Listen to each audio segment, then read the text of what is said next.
I became involved in 1974 when I signed on to be a research assistant with the Taunton Area Community Mental Health Program. I was involved in research that looked at different ways of organizing, structuring, and developing community services. In 1975, I became the director of a small agency in Seekonk called Helpmate. The program was funded largely by the Department of Mental Health, with some very strong support from the town of Seekonk. And under that umbrella, we brought in various agencies such as the Department of Public Welfare, Mass Rehabilitation Commission, School Guidance and Special Ed Support, with the notion of trying to address human services more broadly than specifically with mental health and mental health care. That agency was later combined with similar agencies in Rehoboth and Dighton, and that was the foundation of community counseling of Bristol County. In recognizing our 40-year history, a number of people have asked me, well, what are the important milestones in the history of community counseling and of Bristol County? I think there are two sets of milestones. One is over time, through mergers and through our affiliation with Morton Hospital and Medical Center, has been the capacity to broaden our reach in the community and to strengthen our service system by adding different supports, different programs, different services in a way that strengthens what we have to offer the community and enables us to better serve those in our care. The number of important milestones come to mind beyond those mergers and partnerships. The first is the organization became licensed as a mental health clinic in 1982. At the same time that we're celebrating our 40th anniversary as an organization, we're also celebrating the 20th anniversary of our day treatment program, which has been led during all of those 20 years by Andy Dolly, our Vice President of Acute and Rehabilitation Services. It was the development of our day treatment program that really began to move us to being a more comprehensive organization in terms of the service network that we were able to develop and in terms of the comprehensive care we were able to offer. Hi, my name is Jim Isidorio. I'm here to talk about my involvement with Central City Community Center, the precursor to Community Council of Bristol County. My involvement began in 1979. At that point, we were a very small clinic. We were located on Main Street, actually over Swart's Office Supply and below a judo studio. So it was rather interesting time to be involved with the community and mental health services. We were very much storefront. When I first became involved with the clinic, I took over from another social worker. With that point, handed me a box of receipts and a checkbook and said, "Here you go." And that was interesting, but the next interesting thing that happened to me at that point was Medicaid called and wanted to do an audit. And that's how we began becoming involved with our finances and starting to pay attention to that, because the audit was a very crucial point for us as far as identifying what we're going to be doing with what clients we're going to be doing and how they're going to get paid. And we had at that point a community board who looked at our situation and said that we need to either expand or have somebody else do the services, provide the services that we were thinking about. And we started looking at ways to expand our services. And what that involved was looking at different properties. And at that point, there was a property on Cedar Street, 19 Cedar Street, that became available. And we looked at it and talked to the owner and talked to the realtor and talked to the board and decided at that point that we were going to take a rather large step for what we had, because we had no other finances, but fee for services and, as I said earlier, Medicaid. But we decided at that point to see if we could obtain a mortgage for the property. Fortunately, we had some community board members that had good standing in the community, and they were able to facilitate the purchase of the property at Cedar Street for, actually, I think it was $55,000. At that point, it was a rather large amount of time. So we did make the purchase, and from that point on, we had a group of state employees, that's to this point, working out in the community and trying to develop a community mental health center for services in the city of Taunton. We had no fund from the state other than our salaries, and it was difficult at the time, but we all pitched in. We got the property in shape. As we were located at the program on Cedar Street, 19 Cedar Street, what had happened was the area mental health services went from a large number of smaller community mental health centers down to three more regionally focused community mental health centers. One in Middleborough that took care of Middleborough, Lakeville, community Central City in Taunton, and then Anawan Associates out in the Rehoboth area. And also at that time, we began to accept and write for contracts with the Department of Mental Health for services, which helped to sustain the clinics in the community and provide for expanded services to the community, including emergency services, aftercare, and community services for the citizens of Taunton, as well as former residents of Taunton State Hospital.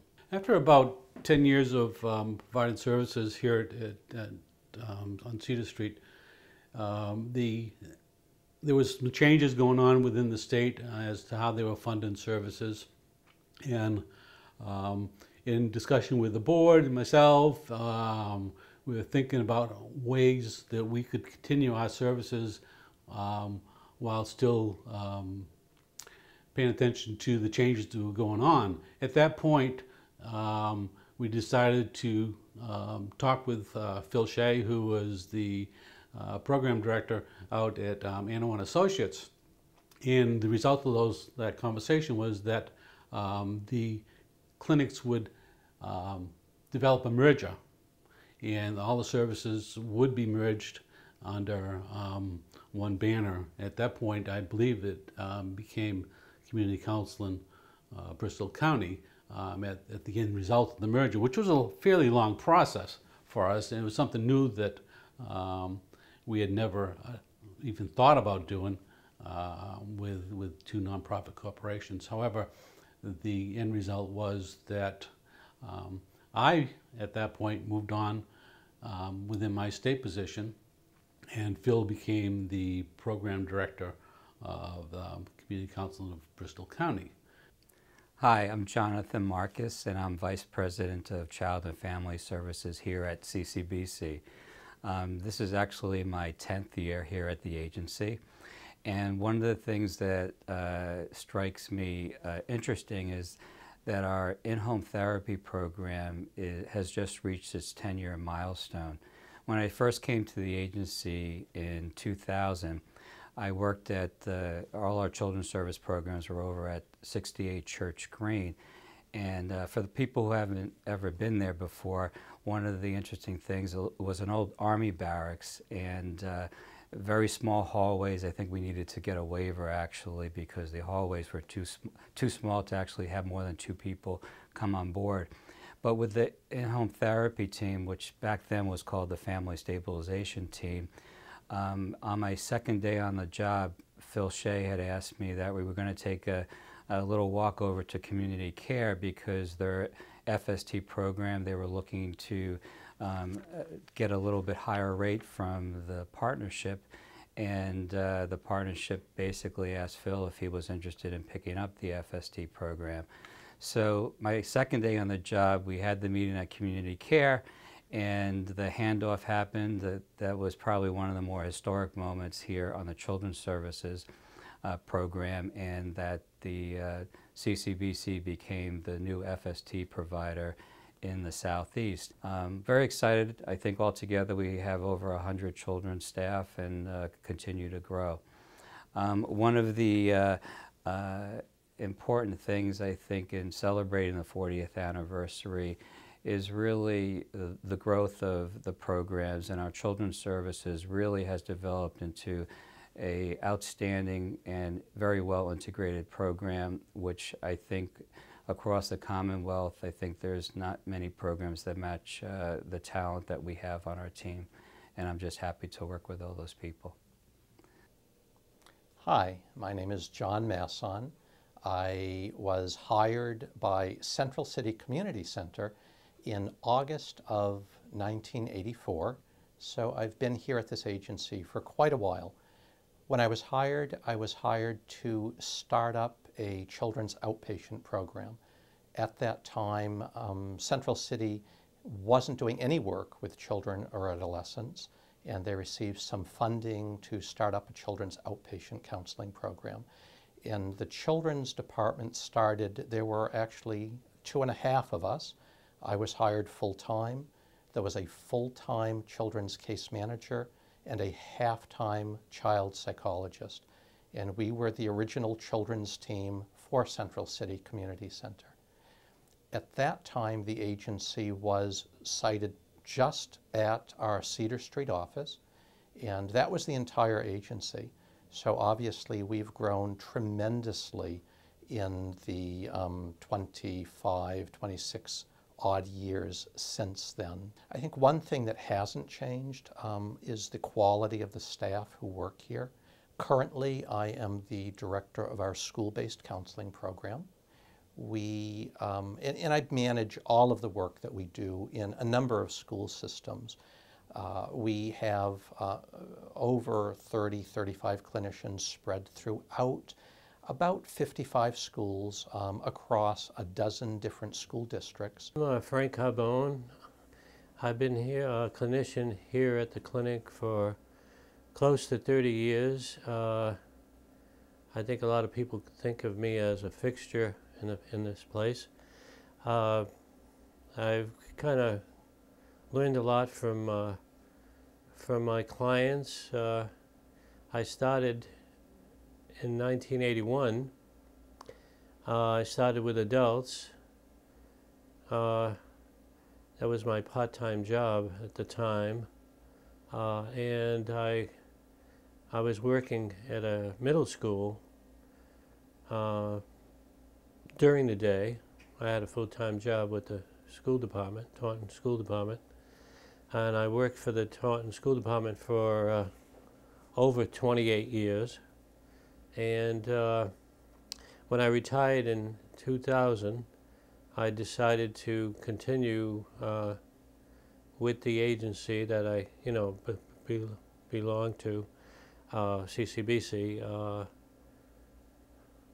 I basically went over to seeing adolescents, and I was able to get involved with the school-based therapy program through John Masson, and I just went over to seeing kids at the different middle schools and high schools in the area. So I really appreciated my experience here. I've committed myself to being with my clients for, as long as they need me. So I've been able to live up to that while I've been here. Our executive director, Phil Shea, who's really kind of led us in the right way, and he's been an excellent provider to the community. And I appreciate all the things he has done for the agency. He's really, he's really made it grow very much. I plan to be here until probably my last day on Earth. Hi, I'm Andy Dawley, Vice President of Acute and Rehabilitation Services at Community Counseling in Bristol County. I've been with CCBC for the past 22 years. I was initially hired out of graduate school at Boston College to become a member of the children's team. An opportunity emerged, which was the agency was growing and got a contract through the Department of Mental Health to assume responsibility for the adult psychiatric day treatment program, which we now know as Pathways Day Treatment. And that program is now in its 20th year. It turns 20 in November of 2010. And that was a big moment, not only for myself personally, but for the agency overall. It really started to assert the agency's role in the local mental health system. We certainly started out, as many clinics did, as your traditional outpatient clinic, and still do that, and that's still very much at the core of what we do. But over time we've seen enormous growth across the board. We used to do pretty much exclusively site-based therapy. Clients came to the office. We still do that, of course, but much of what we do is outside of the office, and that's been probably one of the biggest changes, is the expansion of outreach type programs, case management programs, intensive case management, and we see very real results with that approach. PACT, another type of outreach program, self-contained team. We have 2 of those now. Those also reflect some of the substantial growth of this agency. But we're very pleased at CCBC to be at the fore of the recovery movement in our little corner of the state in southeastern Mass. And it most often, in the most obvious way, happens at the recovery learning community, but it happens in our other programs too, where we have hired persons with lived experience to help teams continue to move the agenda of recovery forward, to introduce concepts and language of recovery, and to remind us that behind the diagnosis is a real person with lived experience who has experienced pain and suffering, but has been working through that and has emerged and has continued to define that life worth living as they so define it. And to be able to watch people and witness that, and even be a small part of supporting people to emerge from really the depths of despair and to find that point in time where there's hope, there's some confidence that they can find those meaningful activities and meaningful relationships that we all want, and to see them emerge from feeling very skeptical and pessimistic to now being more hopeful. It's really a privilege to be part of that. But as we look at our 20-year history coming to this point and what the future holds, I think we'll see more and more of incorporating recovery and recovery stories and really working more in tandem and in partnership.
anniversary from FEMA.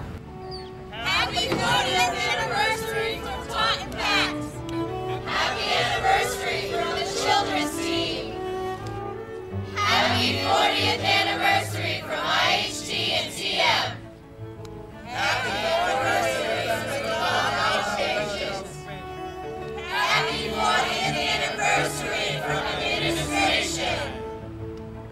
Happy 40th anniversary from the Golden Girls at the Attleboro Partial Hospitalization Program. Happy 40th anniversary from Attleboro CBFS.